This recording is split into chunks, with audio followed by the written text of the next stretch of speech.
one of the easiest pods I ever did because, we already got chemistry, but yeah, we ain't did a pod since I still lived in the Indies. So No, it's been a minute. I know a lot has probably changed for both of us. So I appreciate you doing Facts. this. You know what I'm saying? This is like, so this series I started, I'm just calling it Dominating Impulse, Unfiltered, just because Mhm. I think when COVID hit, it changed content creation forever, the good, bad, and the ugly. And for the people who were really doing it, they kind of got lost in the sauce. It wasn't about connecting anymore. It was about chasing algorithm. It was about chasing metrics. It was about monetizing. Like I really was starting to, in preparation for this episode, I went and started looking back at some of my old stuff, some of your old stuff, and I was like, wow, like the internet was a very different place. And then like boom, Thanos snap. But you know what I'm saying? Like I say, this is probably gonna be one of the easiest pods I ever did. Really, we probably ain't even gonna be on script too much because you know what I'm saying, we already got that chemistry. We've worked together before, we've gamed together before. So we've Facts. crossed paths. We've had a lot of similar philosophies. So the floor is yours, brother. Like I say, appreciate you doing this. Patreon exclusive, Dominating Impulse, Unfiltered. So I'm Hey. saying, you know what I'm saying? Gotta give homage to the homie stage that can introduce yourself, our new people, our old people, and just, you know what I'm saying, the universe in general. And then we can take it from there, wherever you want to start. Dartboard is yours, brother. Dope, man. Hey, first of all, thank you for having me. Greatly appreciate it. It's funny because I actually had a couple other people reach out to me about podcasts, but nothing really sat right with me. And I was just like, nah, I'm good. Like I turned down a couple. And then when you would mention it from time to time, I'd be like, yeah, I'm down. And then time Yeah. would kind of pass. But then eventually it was like, hey, we're doing it now. And I was like, perfect. This is a perfect one for me to come back to, get back into this space. And I'm definitely grateful for you having me here.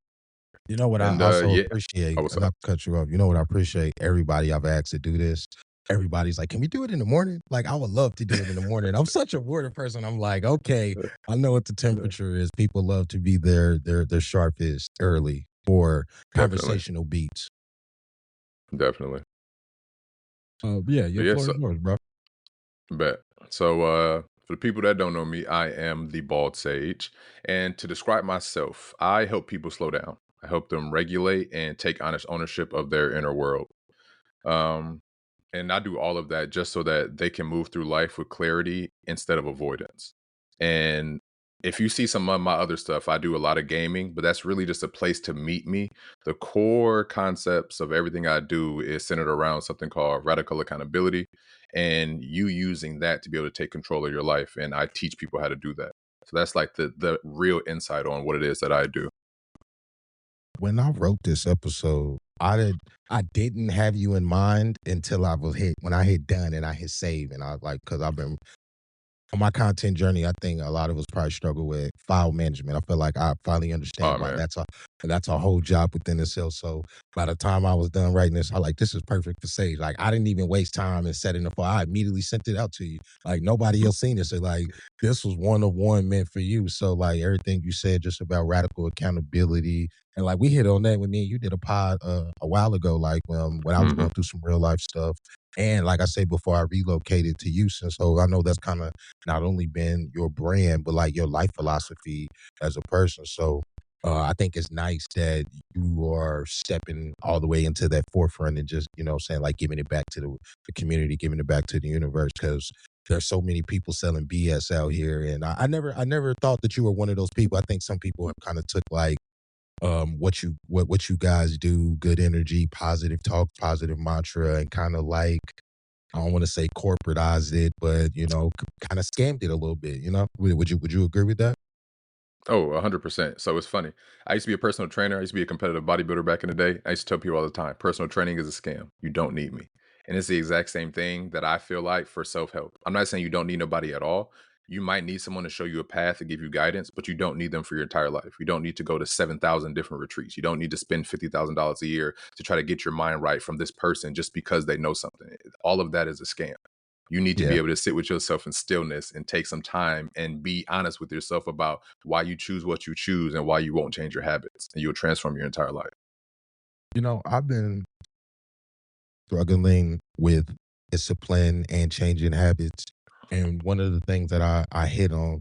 you don't change your habits until you really believe that you're going to get a different result from this. One. And then two is like if you're struggling with weight loss, you can change your diet, you could change your food, but you got to understand your relationship with food before the habit changes within itself. So, um, yeah, like that, like you always say, radical accountability. Just look the person in the mirror. If one, it's the cheapest way.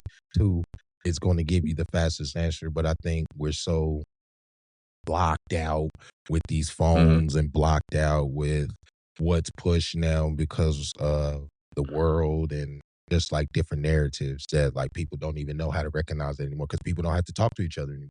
Essentially, you know what I'm saying? I think we're Facts. like the last one of the last generations that really still had to go out and talk to people and be rejected and be socially accepted and be socially awkward and be your own person. Like that was beauty in that.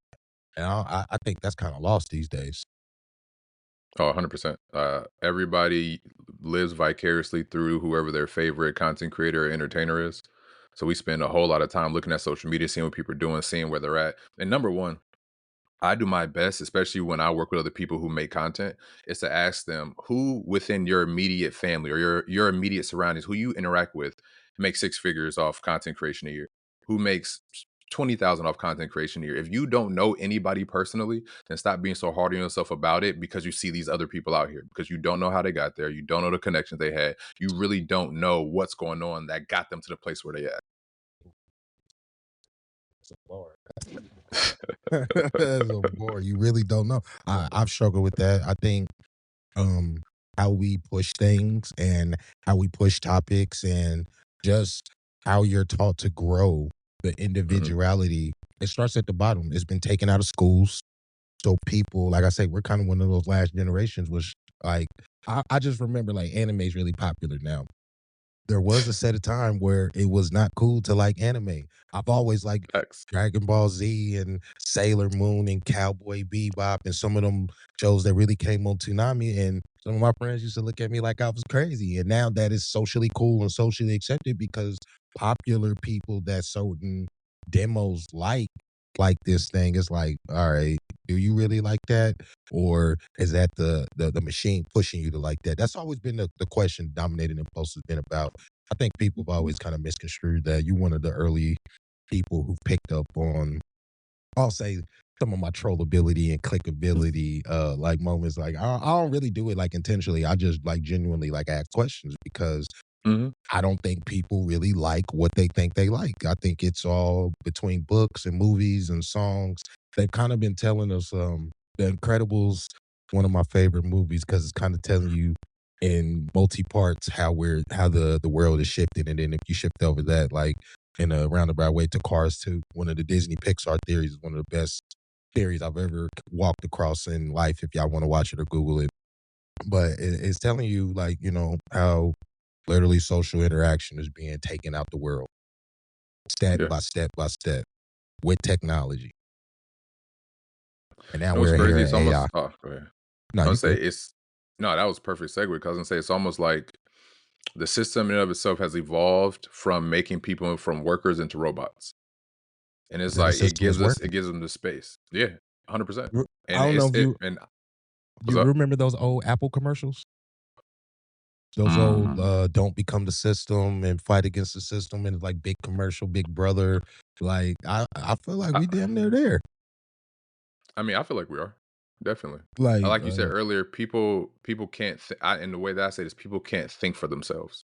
That's the part. Because you're so focused on trying to be something that you see or become something else that you can't even like if I ask you what do you like? I like Kai Cenat. Why?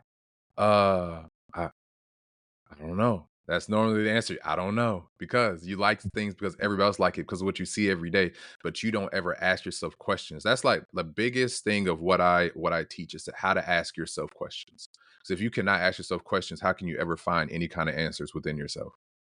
And it's just why do I like this? What the feeling does this give me? What am I gonna do because of this? And when you start to understand those things and reflect on them, you begin to realize, dang, who am I? A lot of these thoughts aren't even my own.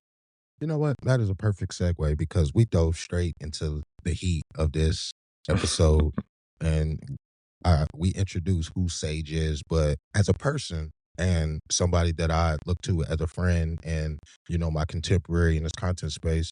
First off, Happy New Year, brother. I know we like Happy 15 New minutes Year. into the episode of doing this, but like, also, what's new in your life that has resparked? Because I've been following your content that's kind of like resparked your love for doing content again. I have been trying to find something that I can really give myself to. For a little bit, it was gaming, and I was trying to like build off of that. So I'm like made a separate gaming channel and this and that. But actually, I had my wife who was like, "Why don't you just go all in on what you teach and what you create and what you work with people on? Like really take that public." And she, for her Christmas present to me, she like designed me an entire outline of like what I could do and how I could do it, all about me, this and that. I just really took that and ran with it. So this year, I'm coming out with something called Flow with Sage, and that's like the entire brand of how you can basically transform your life through the practices and things that I teach. And the goal with that is to scale it up to doing corporate meetings or selling things to corporate, like to get to the highest level that I can and putting that stuff out Yeah. there to basically be the change that I want to see in the world as giving people a way to be able to think for themselves. What What do you feel like has changed for you as a man to continue the balance of pursuing your content and pursuing new endeavors, because that is something that's scary and risky. Facts. No, I took accountability for the fact that I didn't see myself as enough, and I never gave myself enough grace to be enough because I was still defined by what I thought others thought of me. And that was What do you mean something by that that? stayed with me for.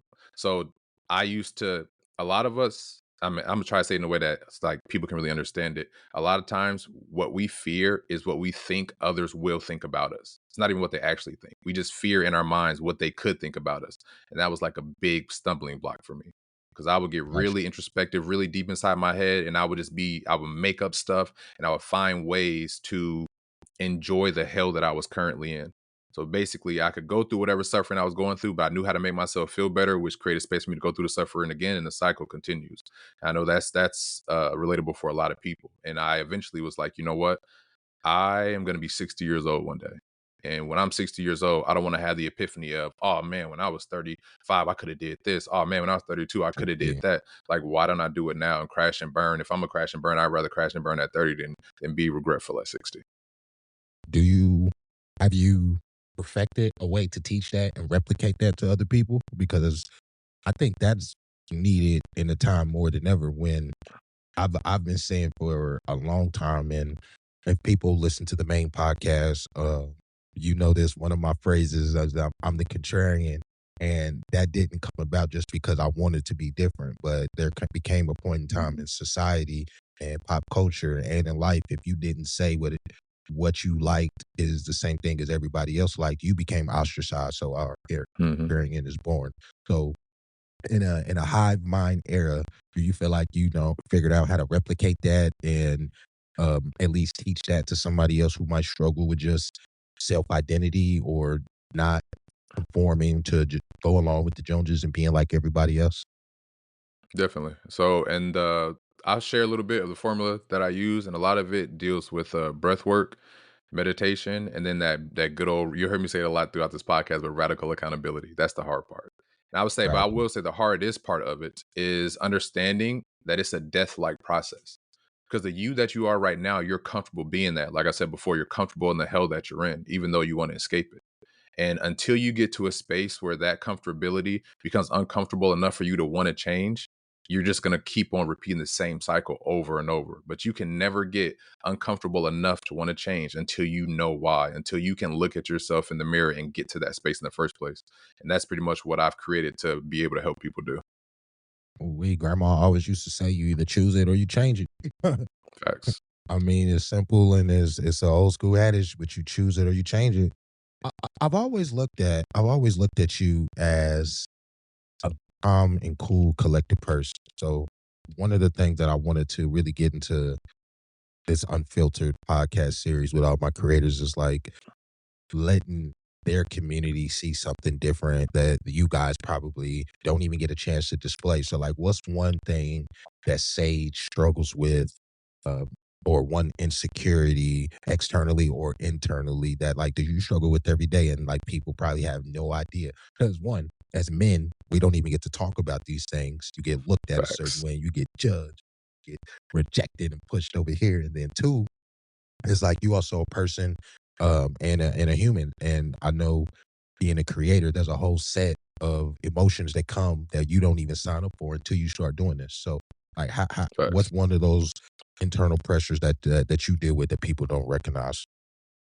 Um, I would say I would say there isn't one that I don't deal with, but I'll share with y'all how I do deal with it. And a lot of it's just imposter syndrome. And that comes from consuming so much before I got serious about it.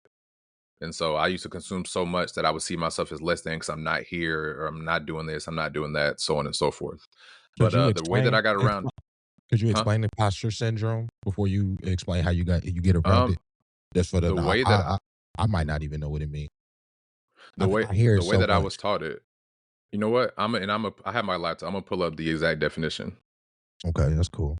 Yeah, because like in this content world, I hear don't fight imposter syndrome or don't get caught in analysis paralysis that goes with imposter Hmm. syndrome. But I totally agree with you. One of the problems with being a content creator is actually consuming too much. And Facts, man. and one of the things I've been referenced, I've said this in every pod I did, but Denzel's "I don't watch movies" struck a chord with me because he's one of the greatest actors ever. Says he doesn't watch the art that he creates. And I'm like, okay. And he's well respected by all his peers. So it's like, okay, I don't have that much time to consume all my friends' content. But what I do have time to consume is the content that organically flows to me. I've been monitoring that well. So imposter syndrome. Facts. I will read the exact definition of it, and it is a psychological pattern where individuals doubt their accomplishments, fear being exposed as a fraud, and attribute success to luck rather than skill, despite evidence of competence, often affecting high achievers and leading to anxiety and burnout. I think we've all felt that. I know I definitely felt that to a T, down to the last Exactly. word. And okay, and how have you overcome that? That's crazy. Because Man, I've I'm never so hyped seen to you share in that that. space. I've never seen you in that space. You said you was a bodybuilder, and I've seen like pictures you post where you was cut up, Hmm. and I know that takes a whole nother level of discipline. But Man, I've never seen you as somebody who like deals with imposter syndrome. Like that's for like here, phenomenal for me. here's the thing. Every single video that you see me post is something I personally deal with. And it's probably something that I dealt with in that moment. So when I get on there and I talk about you want the journey to end too fast, you're trying to get to the end, you're too focused on the goals. That's because I'm the one doing that. I've learned that if I make videos about what I'm struggling with, it can probably help somebody else too. And it removes the weight off my shoulders because I'm not holding it in my body, in my mind anymore. I don't let it out. So I take the issues that I deal with and put them in the video form and put it out there as a way for me to even make myself more vulnerable and more easier to connect with people and to give them space to be able to help them as well. Because I'm like, if I'm dealing with this, I know somebody else is, so I know it can add value to their journey too. And this is a way for me to get it off my back so I can be free again. I feel that. I feel that. You definitely have a way of picking up with energy. I think you're one of the few people who came across me and some people were like, hey, Impulse, you might be angry or, why you speaking that way. But I don't really believe in like astrology like that. But what I will say is answer. The thing with me is delivery. So it's like however you deliver it, I'm gonna mirror it right back to you because I'm a water sign. And if you go walk in front of ocean or water, the water's probably not gonna move until you start fucking with it. So Facts. 9 times out of 10, like the delivery is everything. And if you come at me with something negative or, hey, hell, you could be talking about me or my demos. I feel like I'm the voice for the voiceless because that's what comes with the territory of stepping on this mic and this camera is you no longer have the luxury of just speaking for yourself. You could be really representing other people who might not even have the courage to do it. So no, Yep. I definitely appreciate you putting those beats out there because it's like I damn near think every one of your messages on Nike Just Do It, the breathing or just getting through your day. I like at some point I probably like dealt with that in that moment and it's helped me change like in real time. I think some people look at change over time and I'm more of a real time person. Did this piece of information that you took in legitimately help you become different or in the hamster wheel of repeating the cycle? Hmm. Let me ask you another question. What's one moment of growth that you felt like growth wasn't happening? Um, stagnation, not even the self-doubt where you just felt like the growth wasn't what you wanted and you felt like you were putting out good stuff. How did you handle that pressure and what did you do to pivot to stay in a creative headspace and upbeat? So I would say with this, it was kind of I had got some external validation that I never knew that I needed. And what happened was during this time I was posting content. I was posting some gaming content mixed in, similar to content I do now, but I was posting it much earlier on, and it wasn't getting like much of any play, like at all, even on TikTok. And I was just in my head all the time, like, well, should I just go get a regular job? Like, should I just put all this behind me and just go do something else? And my wife's friend, her kids, she called me one day and was like, "Oh, my daughters are watching your videos. They've been doing the breathing work stuff." I had people message me from Instagram, was like, "Oh, I taught my son how to do your breathing. It really helped him with his tantrums and this and that." And when I realized, it was like, man, just because they aren't interacting with it doesn't mean it's not adding value. And I also put me in another crossroads because it's like, yes, I do have a certain materialistic level that I would like to get to, because I mean we have to live in the world anyway. We have to live here, so it's good to be at a certain place. But at the same time, I'm able to add value. Like what I do is valuable. What I do is enough. And that was like just a reassurance of, hey, you never know. Kind of like what I said, we were streaming yesterday. You never know who's gonna see it. You never know who could change your life. So Facts. just keep posting. Let me ask you a question because I've asked a lot of different men this, and especially black men. Um, do you believe in quality over quantity or quantity over quality in this day and age of the micro influencer, social media, monetization? Like, which one do you feel like hits harder? I think it's just depends on where you're at. So, like, if you're someone who's a smaller creator, I think quantity over quality is going to be your big one first. But make sure that your quantity hits home.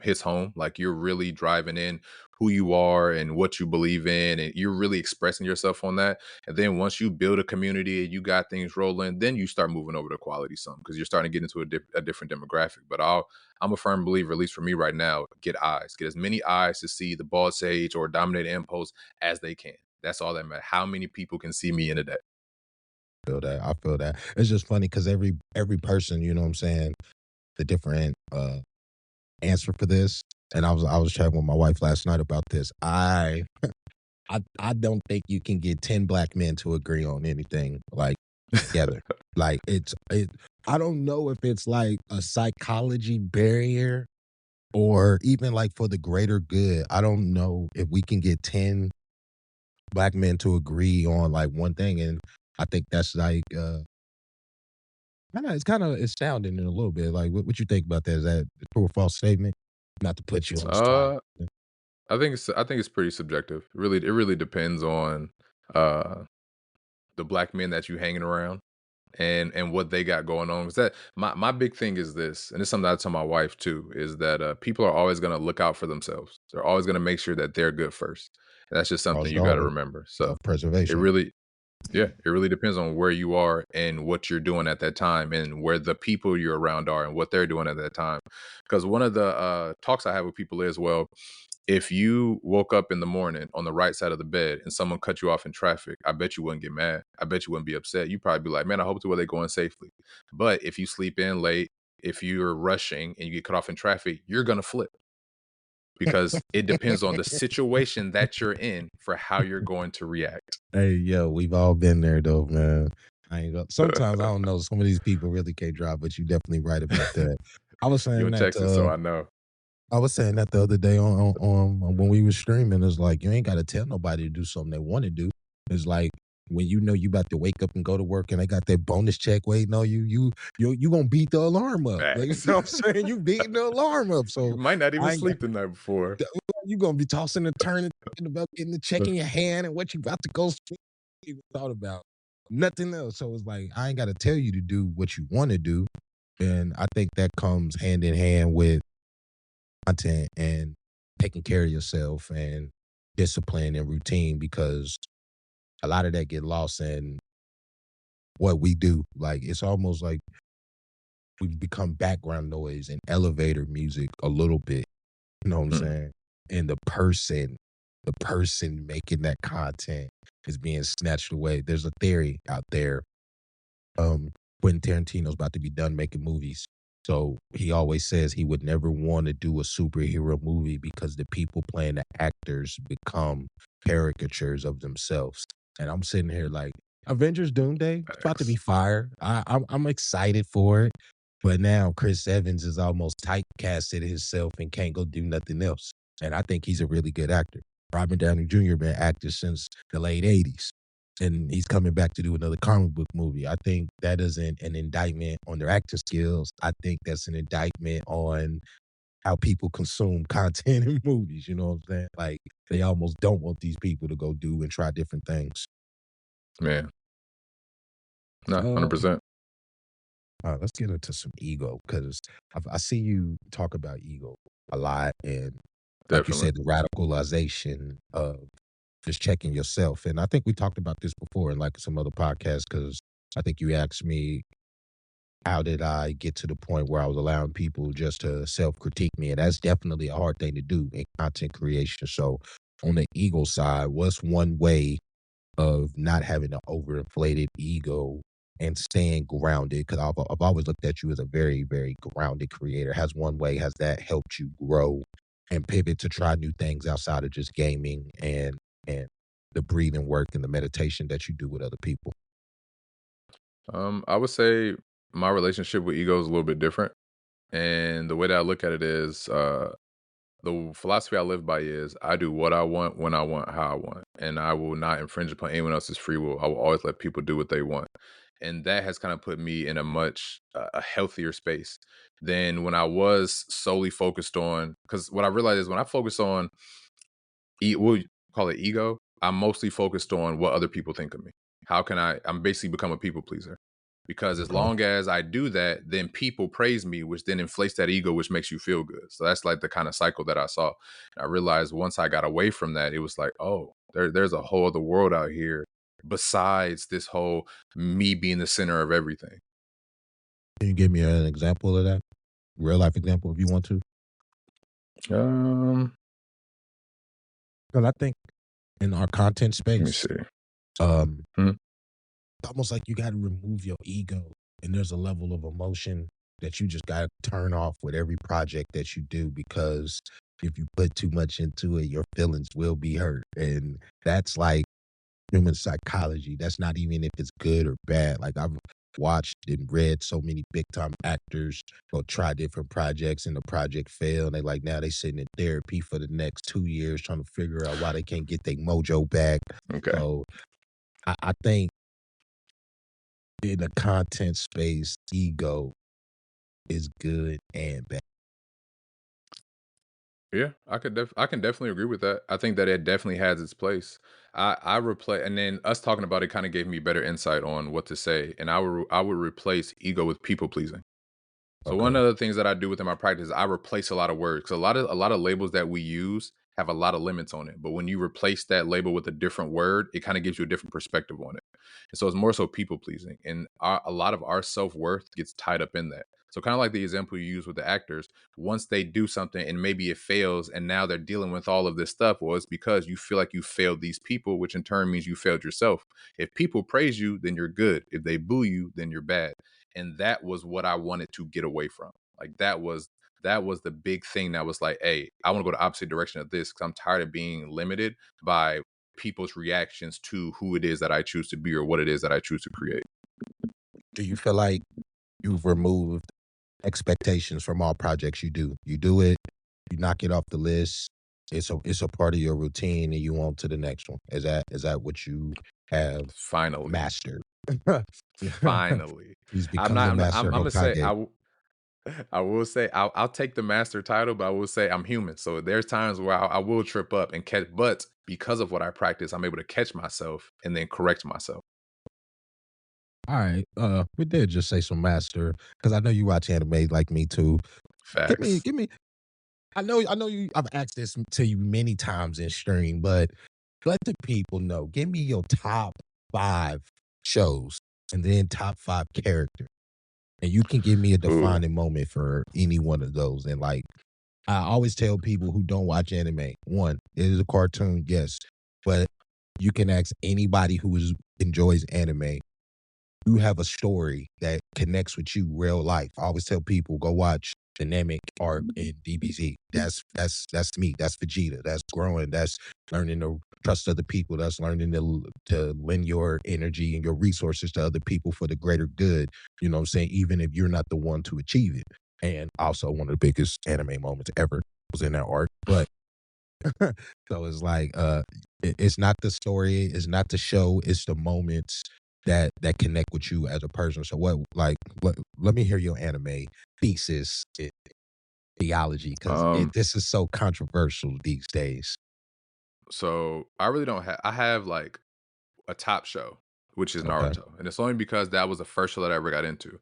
But I got so deep into it because I could relate to it. Because I never really felt accepted. I was always a little different, always a little bit more eccentric growing up. So I never really felt like I really fit in anywhere, and I related to that with Naruto. So I've watched and read Naruto from the beginning to the end. So that's my top. Within the show Naruto, my favorite anime character overall is Kakashi.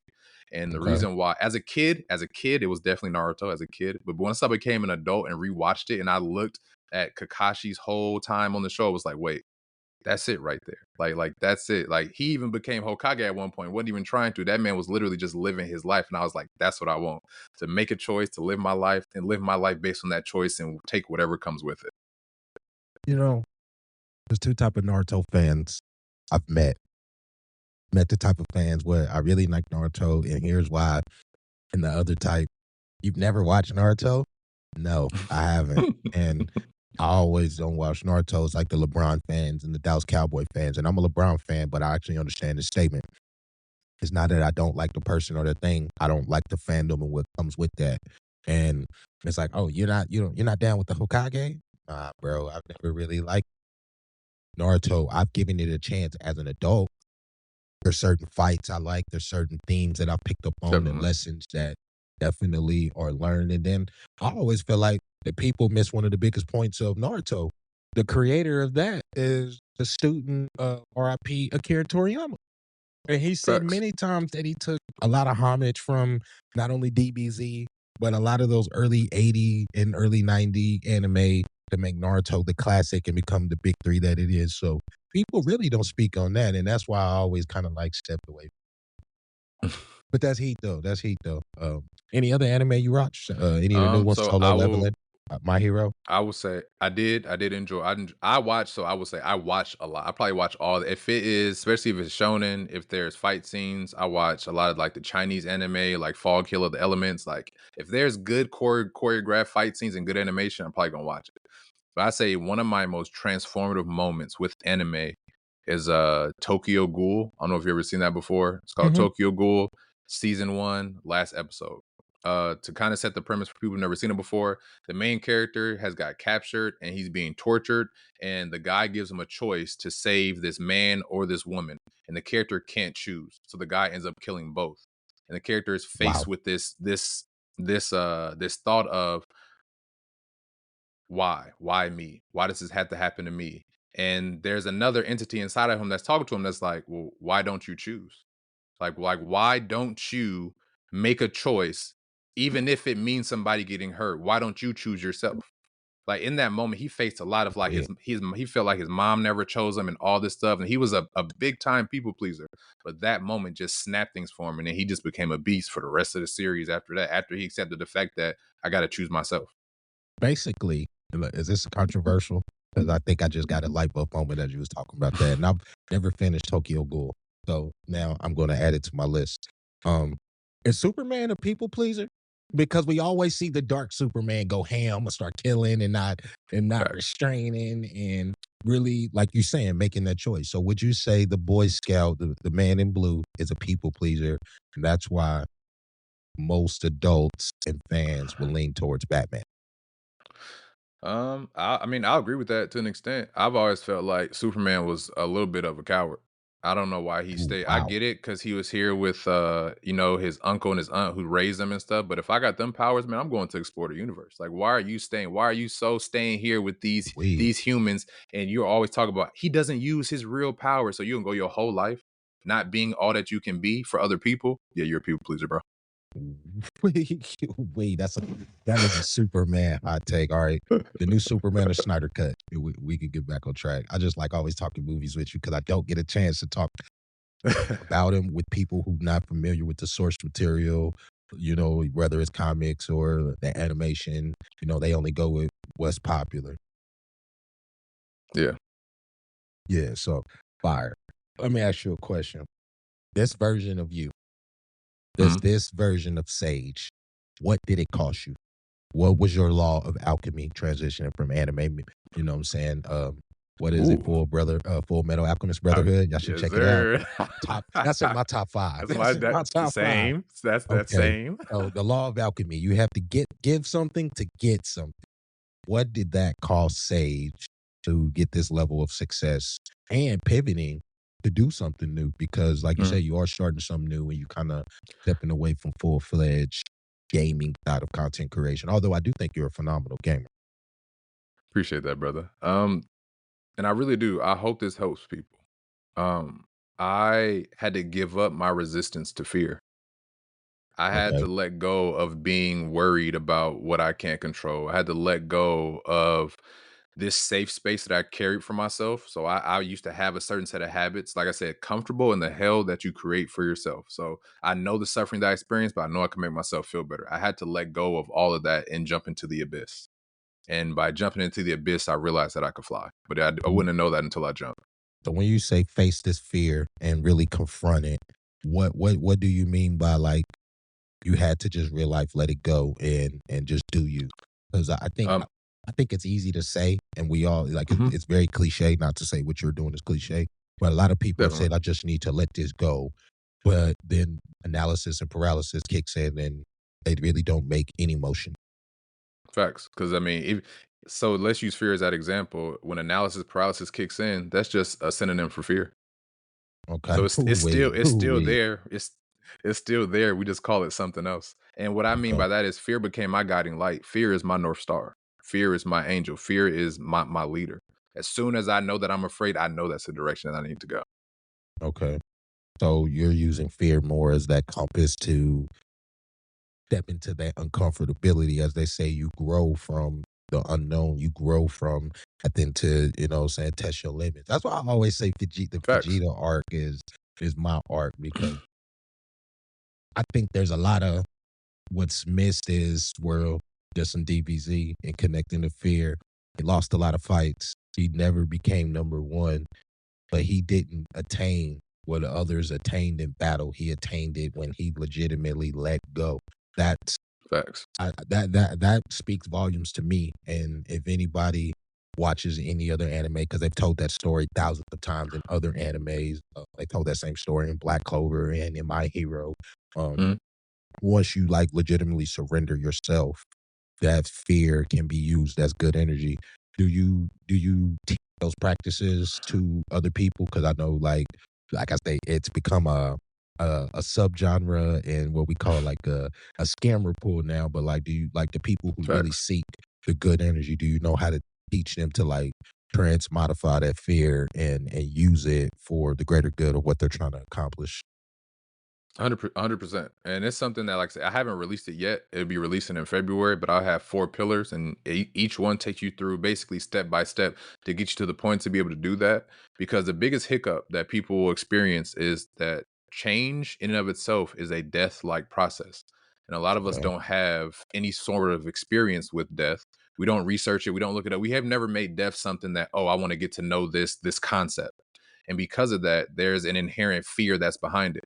So the moment that something in your life starts to change, in your brain, it's like, ooh, I'm dying right now because who I am right now is about to be gone, which is where that analysis process comes in, which is where all these things will come up to try to stop us in that moment.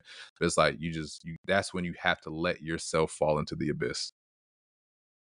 Boss, I didn't hit you with a couple of these this episode, so kind of sticks with the thing. A OG once told me that once you are in a situation and you've been in the situation for a minute and then everything around you starts to change, you have to change yourself from that situation because it's evolving. Is that true or is that false? I would just say it depends on where you are with yourself because I'm a very big pusher of I don't let my outside affect my inside. Okay. I determine how I experience my outside. Everything around me can be completely chaos, but as long as I'm at peace, then it is peace. I And got you. I that's got you. because that's how I choose to walk through this life, is that I let my, which also goes a lot, Will talk goes with what we talked about earlier with people pleasing and stuff. That comes from me letting my outside dictate my inside. And I realize, like, I'm the king of my inner world. And so I express my inner world and how I interact with this outer world. So my inner world is fucked up, then I'm gonna go out into this outer world and be like that. If it's not, if I'm at peace, if I'm like you say, you see me cool, calm, and collected, because that's where I've got my inner world too. So I'm able to express that within this outer world, despite anything that's going on. Dig that. And like I said, you've always kind of kept that calm demeanor, you know what I'm saying? Don't get too rattled. I'm saying you would be the guy in football, we say, what is the play? And everybody else that forgot to play, we hype, we arguing with the other team, and you're like, hey, calm down. You know what I'm saying? Run cover two. Like we done did this 1,000 times Facts. in 2 a days. Like that would be you. All right. Facts. So on your content journey, I know we all are inspired by different things, different people, different media and spaces. What's one character, movie, or album that's tied to a turning point in your journey? For me, I always tell people if you really want to study dominating impulse in quick fashion, go watch Arrow. Go watch season 2 Arrow, and that'll tell you everything you need to know without me saying the word. That was one of my turning points. So for you, or it could be any of those entertainment spaces. Man. But like I say, I just know as creatives, like we're all drawn to certain things and certain stories. So how did that affect your path? Man. I can't say that it's one thing. For me, it's kind of Oh, it been can be many seeing this things. it's been seeing the same thing from different people in different places. And so, like, what I see is the same, but I see it enacted in different people or in different things. And so I'm gonna use basketball for an example, because that's like where my whole journey of life started. I used to play basketball in college and all that stuff. It Okay, was shout seeing out. that no matter how many shots Kobe missed, he was gonna shoot his shots. Same with Jordan. Same with any other top person. Like, no matter how much we could feel like they fail, or we look from the outside in and criticize them and say this and say that, they still came out and were themselves that next game. And that was like, why can't I do that in my everyday life? Like, why am I not doing that when I step up to the plate for myself? That's like been one of the biggest things for me, of seeing. I mean, even in anime, the fact that no matter what, Goku's gonna have a good fight regardless. Doesn't matter if the Yeah. earth is about to be destroyed in 7 days and I'm beating you up, I will give you a sensu bean so you can get stronger, so I can see how strong I really am. No man. I'm gonna do me despite it regardless. And that's how I kind of came with that philosophy. I do whatever I want, but I'll never mess with somebody else or speak on somebody else. But at least for me, I'm gonna do what I want. And that means I'm not gonna let anybody else shake what I'm doing. I like how you've always approached certain situations, even with static, because there's always been a level of diplomacy that one, black men aren't taught. Two, um, sometimes it's just people don't know how to talk to each other, or like I say, True. they really weren't taught. So you know what I'm saying? I've always appreciated like you say, I'm gonna do what I want and I'm gonna say what I want. But how about y'all just try it this way? You know what I'm saying? Like I think you've always kind of carried that energy and bravado. How about y'all try it just this way? Because they already see us like this for the majority. So how about we just try to shift and move like that to make it, you know what I'm saying, a little bit easier for the people behind us? Because I think Facts. that's what I'm starting to think about. Starting to think about my son, my nieces, my nephew, um, and what kind of space we are going to leave for them. You know what I'm saying? Every one of these pods and projects I do, maybe they might find homage and inspiration in trying to tell a different story.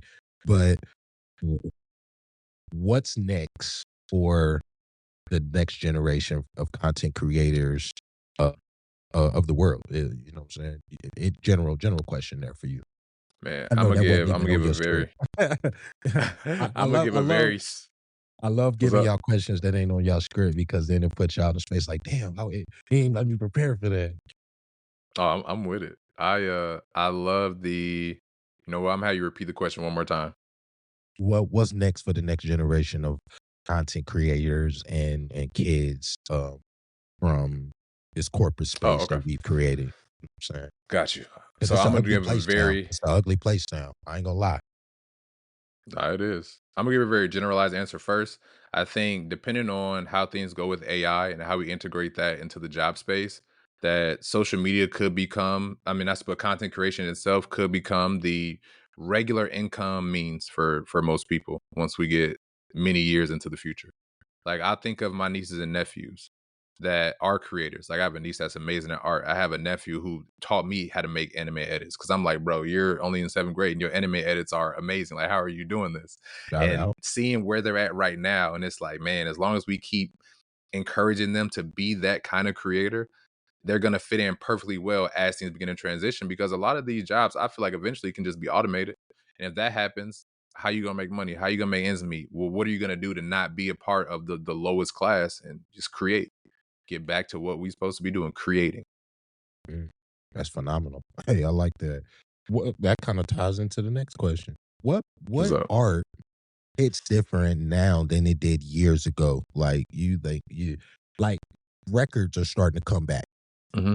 So, you know what I'm saying? I think a lot of record collectors are happy that their median space isn't being disrespected in this digital era. And I've always told people physical media matters much more than digital. Ever will. They can shut all these servers down. You know what I'm saying? So Facts. what art you feel like don't hit the same anymore compared to years in the past?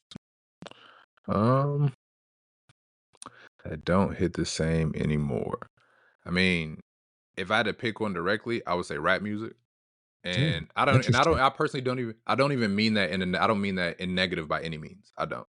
I mean that in a space of similar to like how when we were growing up, the older generation felt about our stuff. It's just not something that I personally relate to anymore.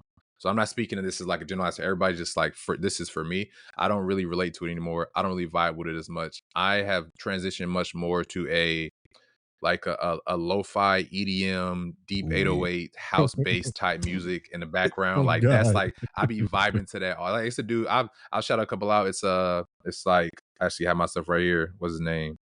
Lucid Beats. That's Okay. one. Um, Matas or something like that. They do music that's pretty dope. Like I started listening to things that I realize when I listen to music that I feel good when I listen to it. That's the kind of music that I like. Mhm. That's the music that, because I used to listen to stuff, used to be big time Young Dolph, still a very big time Don Trip, still bump ASAP Rocky and all Love that. all those But at the guys. same time, I'm transitioning over even in myself to this space of like I have this consistent piece that this music relates to with more. Not saying I don't listen to that stuff, because before I get on Arc Raiders, believe it, we in there Young Dolph 100 shots. I'm getting ready to go in here and get it done. But after, I'm right back to listening to my lo-fi chill stuff because that's the space I like to be in. That's it right there. What I've learned is through me choosing to do whatever I want and let people be, I've been able to create my own space for myself. And that's what feels really good. And that is like the foundation of what I'm teaching people to do in Flow with Sage. My daughter told me yesterday that I couldn't handle being a kid in today's era, and I laughed. Do you think it is more difficult to be a child growing up in this era with all this social pressure, or did we have it a lot easier? So I will say that we definitely had it easier because we didn't have social media the way that it was. Okay. We had, like you said, we had to go interact. We had to go get rejected. But most importantly, we did not have the information of 7 billion other people on the planet coming at us constantly. We One of had my our little areas. What's up? one of my favorite movies, Lucy, Scarlett Johansson. Mm, And the premise of the movie kind of falls apart in the third act. The first two acts of the movie are fire. Third act falls apart.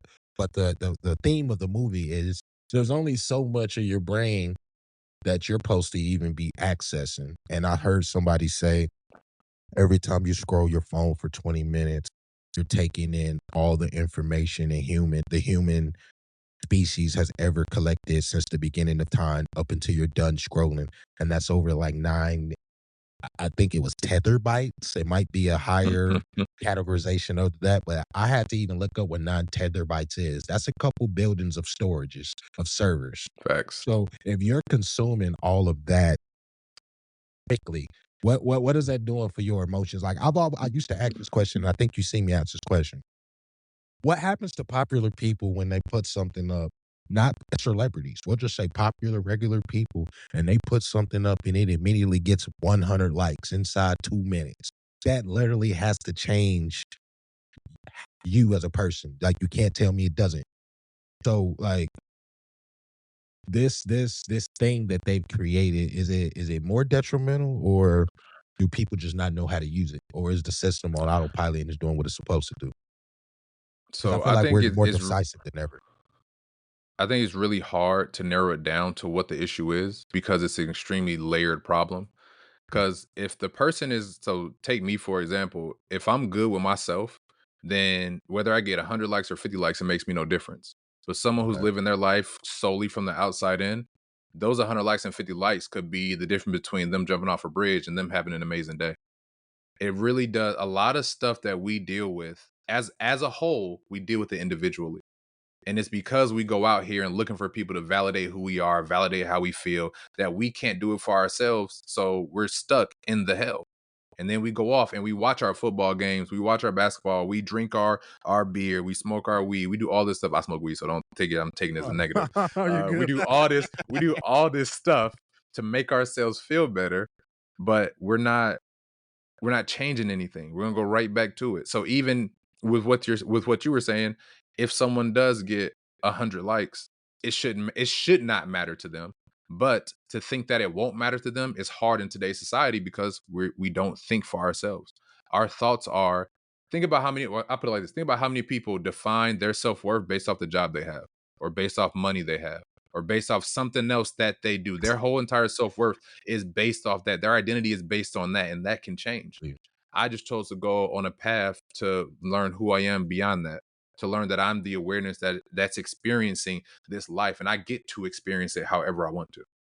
Hey, you know what's so crazy? You talk about your self-worth is wrapped up in your job. People still ask me what I do for a living, and I tell them I play Fortnite Facts. for a living. And they look at me like I'm crazy for about 30 seconds to try to process how much respect they want to give me, because it depends on, I Yep. might be dressed like today. I just got on a hoodie and some sweats, or like it depends on how I'm dressed before they really give their answer. Oh, okay, you're a YouTuber or a streamer, and another people you play Fortnite. Like I just say it to be kind of a dick, because it doesn't matter what I do. If I'm being respectful to you, if I'm not being rude, people are out here hurting people every day. It don't matter what I do as long as I'm not hurting people or taking things or putting policies in place to infringe on mass communities. But that's for another conversation. Hey, You know what I I'm see how saying? you slid that in there. And I feel you, bro, because I do so before I got like deep into content creation, I was big in corporate, like making very good money, working a regular corporate life. And my wife was too. So it used to be a certain thing when we would go hang out with friends and go to places. It's like, oh, they're a couple with no kids, they're making this money, they're doing this and doing that. And then when I got more into content creation after I got sick back in 2017, and lost the ability to work for a while, things changed a little bit, and I used to be ashamed to go out because I wasn't the same person that I was who was making the same money that I was. And eventually, like now where I'm at now, when people ask me, what do you do? Whatever I want. What do you do? Whatever I want. Like what else is there to do? You're doing that right now. Well, how am I doing it? Do you go to work every day to buy the things you like, to live the life you want to live? Yes, then you're doing whatever you want. The same thing I do. Mm. Look, hey, I'm gonna start this show as well with my wife. I don't know if you started the black guy from This Is Us from NBC. I Hmm. see the clip all the time, and sometimes when I'm feeling down about my content, and even if I'm not vocally down, it seems like the clip just pops up. And he was like, "I worked for you for 10 years. I basically built this. It's cool. I'm gonna just step away." And they're like, "What you gonna do?" He said, "I might jog to work tomorrow." You know what I'm saying? He's like, "I might jog or do something." Yeah, like you say, I'm gonna do whatever I want. Like, you know what I'm saying? Eventually. And I had to learn that. 2025 was a pivot year for me. We got a couple questions. We'll wrap it up. 2025 was a pivot for me year for me, and I kind of had to pivot and just really do whatever I want. Shed some things, shed some people, shed some habits to rediscover myself. And like I say, I think the latter half of the year I started to get re-sparked to find that love of content Definitely. creation. For you, how would you navigate or tell someone to navigate in your practice a difficult moment to pivot to pick up something or drop off something if they're struggling internally or not having external validations. Because I've been trying to live on the theory of two things. Gucci Mane metrics. I'm gonna just put out so much content. Y'all don't have no choice but to pay attention to it. And I don't get to control the outcome. I get to control the output, which is the same thing as what I just said with the Gucci Mane metrics. So, how do you tell someone or even yourself, how do you struggle with those pivotal moments in life, relationship, not even just content? I don't think these things are discussed enough. We only see the success story, but you ain't seen that person Facts. putting 10 hours in for 10 months, washing dishes in the back. You know what I'm saying? Mhm. It's funny because I recently just made a video about this. I've learned, and I Mm. say it at the end of all my videos, continue to enjoy your amazing journey. And that's the whole thing. It's falling in love with the journey itself. Because if you don't, even if you reach your goal, you have to make another goal and start a whole new journey. So why not make the most out of this one that you have right here, right now? Because you never know how it could go. I know for me, I find myself in spaces a whole lot of trying, or I used to, trying to control the outcome or having a desire so strong that I want things to be this way. And it wasn't until I realized, like, man, by me so focused on this, I forgot these couple people that I met back here. They could have changed my life with something. I forgot to, oh, I could have did this way or this that way because I'm so focused on this end goal, on this one thing. I realized, like, man, as long as I focus on enjoying who I am and where I'm at and making sure that I'm confident in that in the present moment, life is going to be amazing no matter what. Big facts. My old lady, my wife is a Taurus, and I always say she's like she's an Earth sign, so she's like my grounding force because you know what I'm saying. As water, we spread out everywhere. You know what I'm saying, and most of the time the boundaries is usually land. So I don't think enough people one have a grounding force for them to just do stuff outside of work. I think there was a period of time in the world where hustle culture was promoted so rapidly, the social interaction, the because I met somebody at work one day and they were like, it's just crazy to me how Americans don't take time to rest. Like we use we use eating dinner as a task. They use eating dinner as an event, not just for their family. Facts. It could be for everybody that just so happen to live on your block or your building. So um, yeah, I use different things to ground myself to stay locked into this content. Would you say you do the same, or you just I'm gonna do this? This is a job, and at a certain point, I don't even worry about the results. Oh, I don't even worry about the results. I just do it. You just do it. I've made the choice that this is what I want to do, and because I made that choice, that is now enough for me to go out and do it. And I'm just gonna ride the wave until the wave stalls out.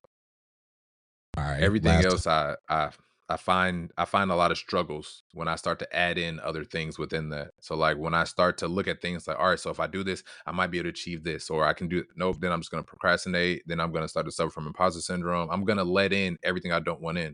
So why don't I just focus on just doing the thing that I want to do and solely focused on that? That's what this goal of this Unfiltered series was. So this is the third episode of this series, and the goal, at first I said, I was like, all right, if I do this, I'm gonna get this result. And it's like, okay, how about I just simplify the goal? Let me see if I can find 12 creators that want to put themselves in a vulnerable space for an hour plus to talk, to shoot the shit, to tell the world their story. That was the whole point of this Unfiltered series. And through these couple of episodes that we've done and the creators I've talked to, I've started to see a different light and a different spark in myself.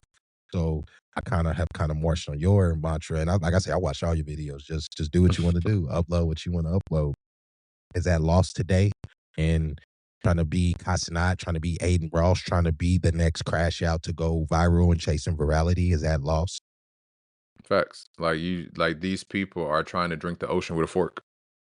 Wow, I've never heard that before. Hey yo. That's what the old monks used to say. Trying to achieve Hey. enlightenment is trying to drink the ocean with a fork, and so I I like to throw that never, in there. I've never heard that before. All right, we got a last couple questions.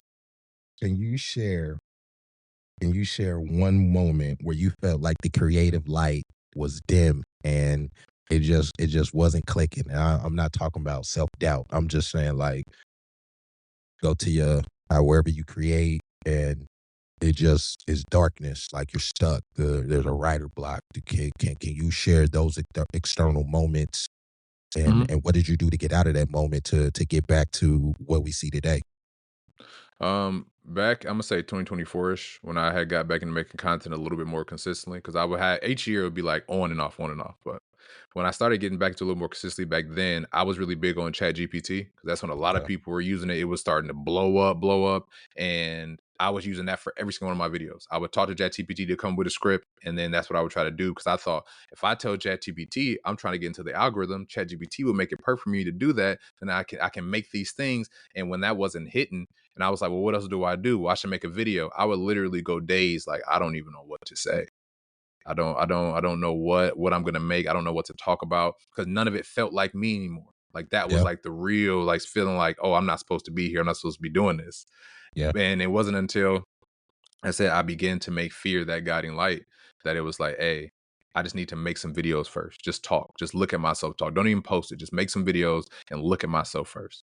And as I start to do those things, then I was got to a space to where I am now making the stuff that I do.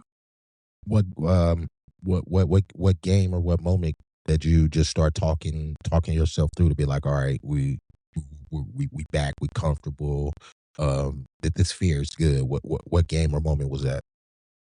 That was just it was just in meditation. Okay. And I will be very clear on it. So I don't nothing that I teach or do is really traditional. It's rooted in traditional aspects and perspectives.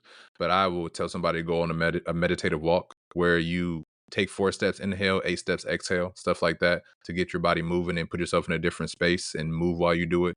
So I'm very big on moving the body with all that. Well, I mean, with the things that I do. So that was one of the things. It was just in a meditative space, and I was just like, all right, this is where I've been. I know where I want to be, and I want to be able to accept where I am right now. Because if I can accept where I am right now, then I can get to where I want to be. I feel that. That is a bar. That is a bar. One more hot one, brother. One more hot Got you. one, and then we can wrap this up. Does starting over scare you? Or do you embrace that fear of the unknown and doing something that you've never done before? I think that is the best thing that you can experience in life is that starting over. Starting over? I Yep. think that Because I think that you can keep cooking my fault. yeah, because all of us have created a character. Even everybody's watching this has created a character, and at some point, that character got to a space where they were no longer serving us, and we never let that character go because we were afraid of starting over. Mhm. And I'm just using this as one example. You can probably find many examples to use this for. But when you make that choice to start over and again fall into that abyss, you will learn that you can fly, but you'll never know until you jump. It's crazy because me and you haven't did a pod. We, like I said, connected and game together many times since I've relocated, but I don't think people who know me have really got to see this new version of me since that relocation. Like you say, they hold on to a character or a caricature of Hmm. you, and they don't know how to see anything beyond what they know. You know, like Facts. it doesn't click in their brain. They don't even allow the opportunity of grace for you to become a new person, which is crazy. So, you know what I'm saying? I've always embraced starting over. It never really scared me too much, but I like to ask different creators because some people like the safety net. Yeah. All right, last question. I like to ask everybody.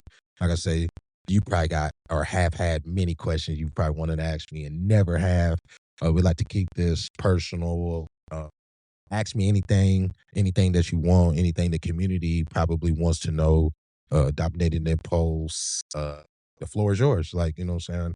I always like to just try to connect with different people in different ways because the Hmm. parasocial relationships that are formed through content creation, people might not even really know you. They just know of you or the content you post. And like I say, at this point in the game, it's damn near elevator music and background noise because you're just a person on the screen. So ask me anything you will want, brother. All right, bro. I'm gonna hit you with a question that I ask clients. It's a pretty Oh deep one. man. Oh man. If everything worked out perfectly, who and where would you be in 5 years? If everything worked out perfectly in 5 years, Dominating Impulse will have a compound. I will have people literally having certain things on automation. I will walk in here legitimately like a job between 8 and 9 walking out between 6:30 and 7 and going home with my family. Because at the end of the day, that was always the mission was for me not to be the face, was to incorporate other people, to empower other people, to really just like build this up. I obviously kind of looked at it as a network more than just like my shows or the games I'm playing. So that's why I always try to connect with other people. So in 5 years, um, more brand deals for sure. Like I say, we would have a compound and we would just probably produce higher level content. I wouldn't even really change too much. I would just have more fun and try different things and probably have a bigger team to do it. That's Yeah. where we would be. That's my ultimate vision. But I never know where the universe is going to take me. So I'm just like I say, I'm accepting the ride and legitimately just having fun again. And my wife has told me, certain homies have told me, I'm starting to see you have fun again, gaming again, bro. So it's like that's really where I'm at. If I'm having fun with it, then I probably know I can scale it up because I've heard many people, many rich people. I would say Robert Smith, former owner of BT, says you have to have the ability to scale something up. So Yeah. that's really where we at. Scale it up, scale it down. As long as I'm having fun, I'm with it, and I can go home and be with my family. Nah, that's what's up. And for the people that's watching, that's something. If you want to get a little insight on somebody, you feel like you can't really understand them, or you want to get to know them a little bit better, that is an amazing question to ask. Oh wait, I'm gonna have to stay. I'm gonna write that down. I'm gonna steal that one, Yeah, bro. you can steal that one. Yes, you can. I'm It will put people in a spot. You will catch somebody who's fake about what they're doing real fast with that one. Um, hey, you ain't wrong about that. All right, you want to plug anything? You want to let people know where they can find you? We can wrap it up. I appreciate you doing this, bro. Like I say, Oh, this of course. this unfiltered series has been eye opener. Like I say, re-sparking me. Obviously, we put more podcasts and more content out, but like I know for a fact that just sometimes these stories need to be told. So, where can people find you? Drop anything you want to plug. Floor is yours. YouTube at the Bald Sage with the number one at the end of it, similar to RDC World. Somehow somebody took the Bald Sage, so I couldn't have that by itself. So there's a one at the end of it. And then TikTok, just the Bald Sage. Feel free to Okay. stop by. Do you know when this is airing? This is probably going to air March 3rd, March 4th. All right, cool. So since this is airing in March, Flow with Sage will be up and running by then, and you'll be able to hit the what's it called, link tree in my bio on either of those platforms, and it will bring you straight there. That you'll be able to figure out how I can help you out if you want to work with me, if you want to set up a group session. Like, you'll see everything that I have to offer in there, and I just will all like to let you all know that Flow with Sage supports real life navigation through relationships, transitions, pressure, and uncertainty, and by helping you stay engaged with your own experience, even with it when it's uncomfortable. So it's my Big job to help facts. you take power back for your life. I got to tell you that too. Homie is not just selling y'all dream. This is somebody who I've real life connected with online, offline, and helped me through some difficult situations as well. So, not just selling y'all pipe dream. One, you got to do the work. I don't think he's going to take on any people who don't want to change. You've seen hella changes in me as a person, as a creator, as a father. So, like I say, I appreciate you doing this show, and I know that we're gonna cross paths and do many, many more. We got to get you back in the pod space because you was cooking on the mic, and it was something that was different and needed. Got you. All right, Definitely down with guys, it. we were wrapping it up. Y'all know what time it is. This is another Patreon exclusive, Dominating Impulse Unfiltered.